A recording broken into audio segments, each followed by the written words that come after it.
បងប្អូនអ្នកទាំងអស់គ្នាថ្ងៃនេះយើងអាចសរសេររឿងនិទានរឿងក្តីប្រាក់ខ្នាកូនឫស្សីរឿងក្តីប្រាក់ខ្នារបស់កូនឫស្សីក្តីប្រាថ្នាកាលដើមឡើយមានកូនឫស្សីមួយដើមមិនពេញចិត្តនឹងស្លឹករបស់វាសោះវាយល់ថាស្លឹករបស់វាមានរាងវាអ៊ូវែងហើយស្ដើងពេញទៀតផងស្ដើងពេកទៀតផង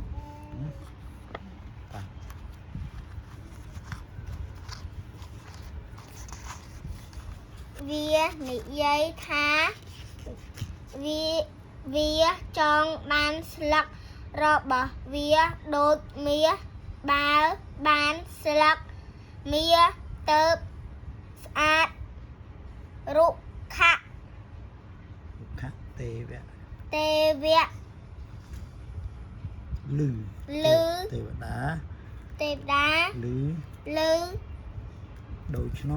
ដូច្នោះក៏បានធ្វើឲ្យស្លឹករបស់វាคล้ายជាមាសដូចក្តីប្រាក់ខ្នាកូនឫស្សីសប្បាយចិត្តណាស់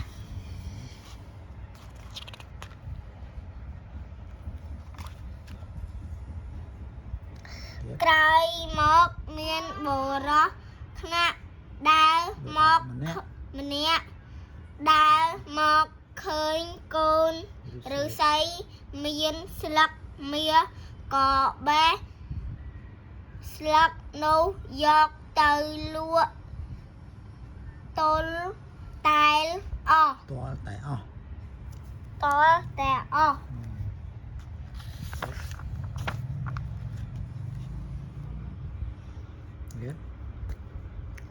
កូនឫស្សីនឹងឃើញថាស្លឹកមាសម៉ាត់មិនសមនឹងវាក៏ចង់បានស្លឹកដូចកញ្ចក់វិញរុក្ខទេវតាក៏ផ្ដល់ស្លឹកកញ្ចក់ឲ្យកូនឫស្សីដូចបំណងទៀត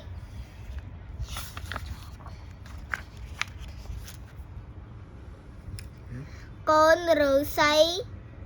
ពេញចិត្តណាស់ប៉ុន្តែមិនយូរប៉ុន្មានស្រាប់តែមានភ្លៀងខ្លាំងយ៉ាងខ្លាំងធ្លាក់យ៉ាងខ្លាំងថែមទាំងមានខ្យល់បក់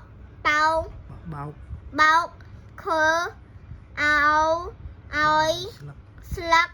កញ្ចក់នោះបែកខ្ទីអស់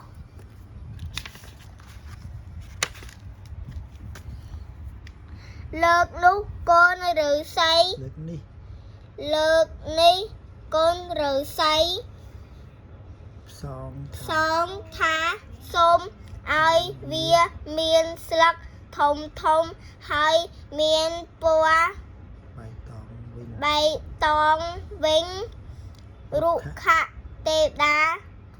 ជួយសម្រេចក្តី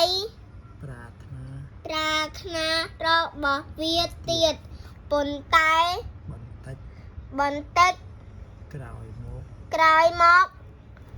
សត្វពពែក៏បានមកដល់ហើយស៊ីស្លឹកវាគ្មានសេះសល់ឡើយ